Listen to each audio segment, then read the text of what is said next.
네, 다양한 분야의 전문가들의 인사이트를 구하는 시간입니다. 자, 오늘 모신 전문가는요, 김석환 미래에셋증권 디지털 리서치팀 선임연구원 함께합니다. 연구원님, 어서 오십시오. 안녕하십니까. 네, 간밤에 아주 긴박하게 돌아갔습니다. 네. 모니터링 하느라고 잠은 좀 주무셨나요? 뭐 보통 평소에도 한 새벽에 일어나서 일을 하기 때문에 부지런하시네. 네. 네, 오늘 SBB 사태에 더해서 크레딧 스위스 사태까지 지금 파장 어떻게 보고 계십니까? 뭐 지금 금융 산업 같은 경우에는 아무래도 뭐 전체적인 산업의 마중물 역할을 하기 때문에 그러니까 매우 이제 중요한 분기점이 좀 와 있다라고 좀 평가를 해볼 수 있지 않을까 생각이 되고요.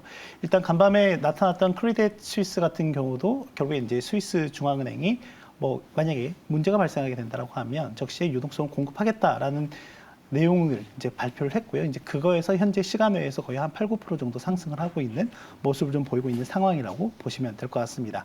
뭐 일단 궁극적으로는 이제 문제가 된 건 결국에 이제 미국의 SVB가 실리콘밸리 은행의 사태와 관련한 부분이라고 좀 보시면 될 것 같고요. 이미 지난 한 일주일 사이에 여러분들이 워낙 이제 잘 알고 계실 거고 여러 차례 이제 들으셨기 때문에 결국엔 이 사태가 앞으로 어떤 영향을 미칠지에 대해서 좀 봐야 될 것 같은데요. 일단은 크게 세 가지 정도로 좀 나눠서 볼 필요가 있지 않을까 생각이 되는데요. 우선은 시장과 관련한 부분일 것 같습니다.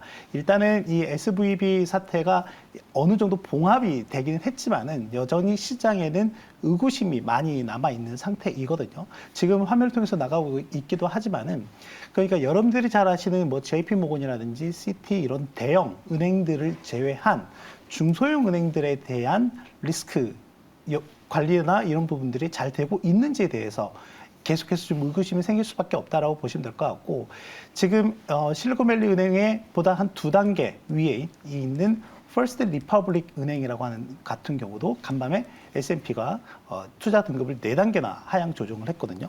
그러면서 이제 간밤에 20% 넘게 하락하는 모습을 좀 보이고 있기 때문에 일단 미국 내에서 이런 은행주들에 대한 위험 요인이 계속해서 커져가고 있다라는 점을 좀 체크해서 보실 필요가 있을 것 같고 뭐 무디스 같은 경우에도 이제 엊그저께 하지만은 미국 은행 산업에 대한 전망 자체를 전체적으로 안정적에서 좀 부정적으로 하향 조정한 부분들이 있다. 물론 전망이긴 하지만 일단 이 부분을 좀 보시면 좋을 것 같고요. 그리고 이제 이 자리에서 이제 중요한 건 결국엔 연준이 어떤 스탠스를 가져가느냐에 대한 건데 딜레마에 빠져 있는 것 같습니다. 정말 심각한 딜레마에 빠져 있는 것 같고요.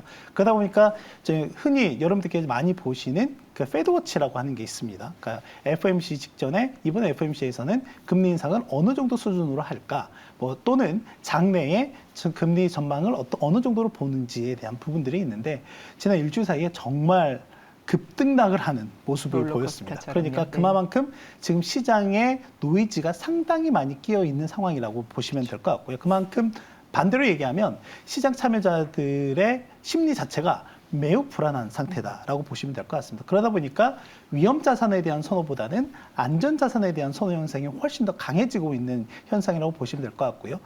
그 결과 미국의 국채 수익률, 물론 단기부터 장기물까지 전반적으로 가격 상승 압력이 커져가고 있다. 이 말인즉슨 채권 금리가 급락하는 모습들이 나타나고 있는 상황이라고 좀 보시면 될 것 같고요. 방금 이제 말씀드렸던 것처럼 연준의 고민이 매우 커졌다라고 이제 말씀드렸는데 지금 이제 들어오기 전에 보니까 다음 주 예정되어 있는 3월 FOMC 회의에서 어떻게 될까에 대해서 불과 일주일 전만 하더라도 보면은 50bp 인상에 대한 가능성이 매우 높았었거든요. 네. 왜냐하면 파월 의장이 상원과 하원에서 이제 청문회를 하면서 지난 1월 달 경제 데이터가 너무 세게 나왔다. 그러다 보니까 금리 인상을 계속해서 해 나가야 된다라는 부분을 이제 강조를 했었는데 이제 지난주에 뭐 실버게이트 은행을 시작해서 이제 문제의 본질이 된 뭐 실리콘밸리 은행까지 상당히 좀 가파르게 이런 상황들이 이제 만들어지면서 현재는 금리 동결과 그리고 25bp 인상 가능성이 50대 50입니다. 네, 이제 이 부분을 좀 봐야 될 것 같고요. 그만큼 지금 시장은 이 연준 자체도 물론 그러긴 하겠지만 상당히 지금 시장이 딜레마에 빠져 있는 건 확실하다라고 보면 될 것 같습니다. 지금 연구위원님이 자리를 까셔야 된다면 25bp 쪽으로 가실 것 같습니까? 아니면 금리 동결로 보십니까? 저는 일단은 25bp 인상은 할 가능성이 높다라고 조금 더 생각을 하고 있는데요. 올렸다. 왜냐하면 어제 이제 그저께 나온 2월 그 소비자 물가 지수를 좀 봐야 될 필요가 있을 것 같습니다. 뭐 다른 거는 지난해부터 계속해서 이제 인플레 압력이 계속 낮아지고 있는 거는 우리가 기조적으로 확인을 했기 때문에 그렇다라고 하면 낮아지지 않고 있는 부분에 대해서만 확인을 하면 됩니다. 그래서 두 가지 요인을 좀 보실 필요가 있는데 하나는 뭐냐면 결국에 이제 서비스 물가와 관련한 부분이다라고 보시면 될 것 같은데 그게 이제 시장에서 봤을 때 스티키 인플레이션으로 나타나고 있는데 이거는 여전히 견고한 모습을 좀 보이고 있는 상황이라고 보시면 될 것 같고요. 또 하나는 주거를 제외한 그러니까 파월 의장이 계속 얘기하고 있었던 부분 중에 하나가 뭐 식품이나 에너지를 제외한 근원 물가에서 여기에서 주거비까지 제외한 슈퍼코어 인플레가 있는데 요거는 오히려 올랐습니다.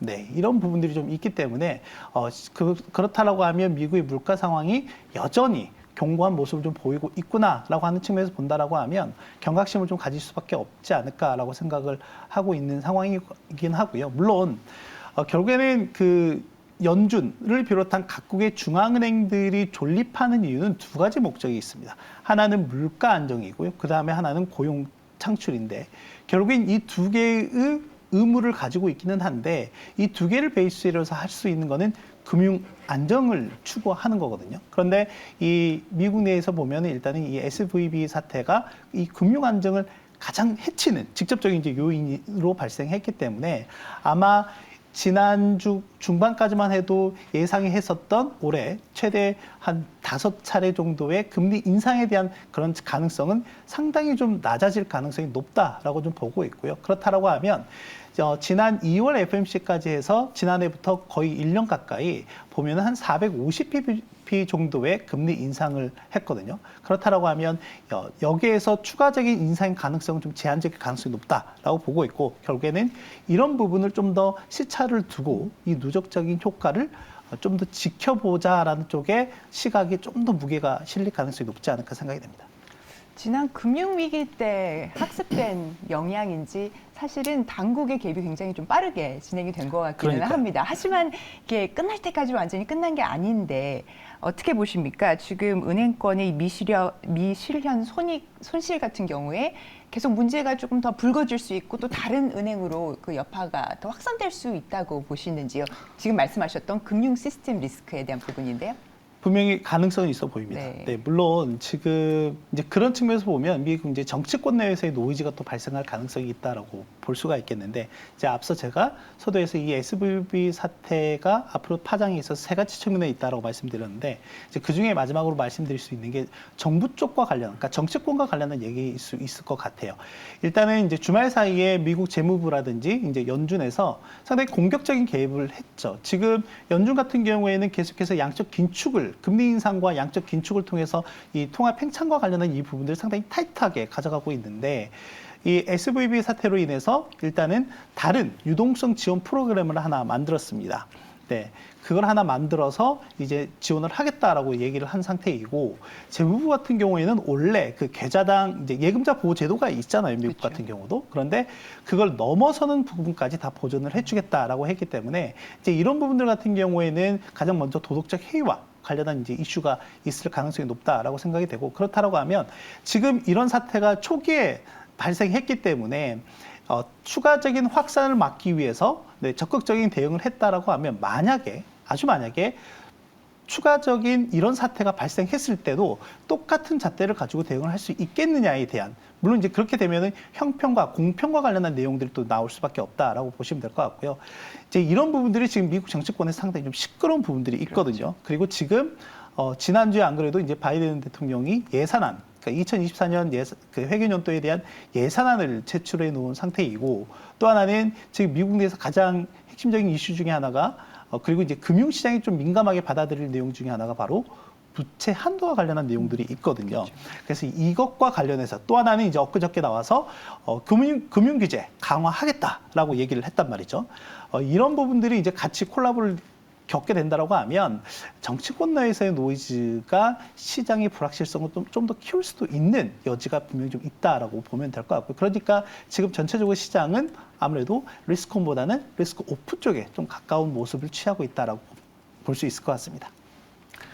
네, 투자자들이 이렇게 불확실성이 높은 상황에서는 어떤 방식으로 앞으로 투자 전략을 좀 세워나가는 게 필요할까요? 그냥 지금은 시장을 잠시 떠나 있어야 될까요? 어떻게 보십니까? 뭐 떠나 있으라고 해도 떠나진 않을 거고요. 네, 그렇다라고 하면 일단은 뭐 지금 현재 시점에서는 적극적인 비중 확대에 대한, 그러니까 포지션을 늘리는 전략보다는 좀 포지션을 지키는 전략이 좀 필요하지 않을까라고 좀 생각을 하고 있고요. 또 하나는 최근 시장의 움직임에서 봤을 때 변동성과 관련한 부분들이 좀 많이 노출이 되고 있기 때문에 포트폴리오의 일부, 그러니까 이것도 역시 변동성 같은 경우에는 뭐 급등락 폭이 상당히 큽니다. 네, 크기 때문에 많은 비중을 싣기보다는 소폭의 비중을 좀 담아 가시는 전략도 나쁘지 않다라고 좀 생각을 하고 있고요. 그렇게 된다고 하면 뭐 직접적인 변동성 투자도 괜찮긴 하겠지만 이 변동성을 베이스로 한 ETF 같은 경우도 어느 정도 그 가격 변동성 자체를 좀 낮춰줄 수 있는 요인이기 때문에 이런 부분들도 좀 염두에 두시고 접근을 하시는 전략이 좀 중요하지 않을까 생각이 되고요. 또 하나는 최근에 이제 시장 움직임에서 좀 유심히 봐야 될 부분 중에 하나가 이제 앞으로는 달러의 움직임에 좀 유심히 봐야 되지 않을까 생각이 됩니다. 이제 간밤에 미국에 발표된 이제 소매 판매라든지 여러 가지 이제 지표들을 보면 상당히 좀 둔화 쪽으로 기울어져 가고 있는 상황이라고 좀 보시면 될 것 같고요. 작년 3분기, 4분기 때만 하더라도 미국 경기 침체 온다에 대한 이런 얘기들이 상당히 강했었는데 그게 불현듯 연초에는 다 사그리 사라졌었거든요. 근데 그게 다시금 계속해서 나오고 있는 그게 이제 이번에 확인이 되고 있기 때문에 그렇다라고 보시면 될 것 같고요. 이제 이런 부분들이 향후에 이제 혹시나 현실화가 되는 시점에서는 달러가 확실히 좀 강세 기조로 유지할 수 있기 때문에 그런 측면에서는 달러의 움직임에 좀 더 면밀히 좀 보실 필요가 있다라고 생각합니다.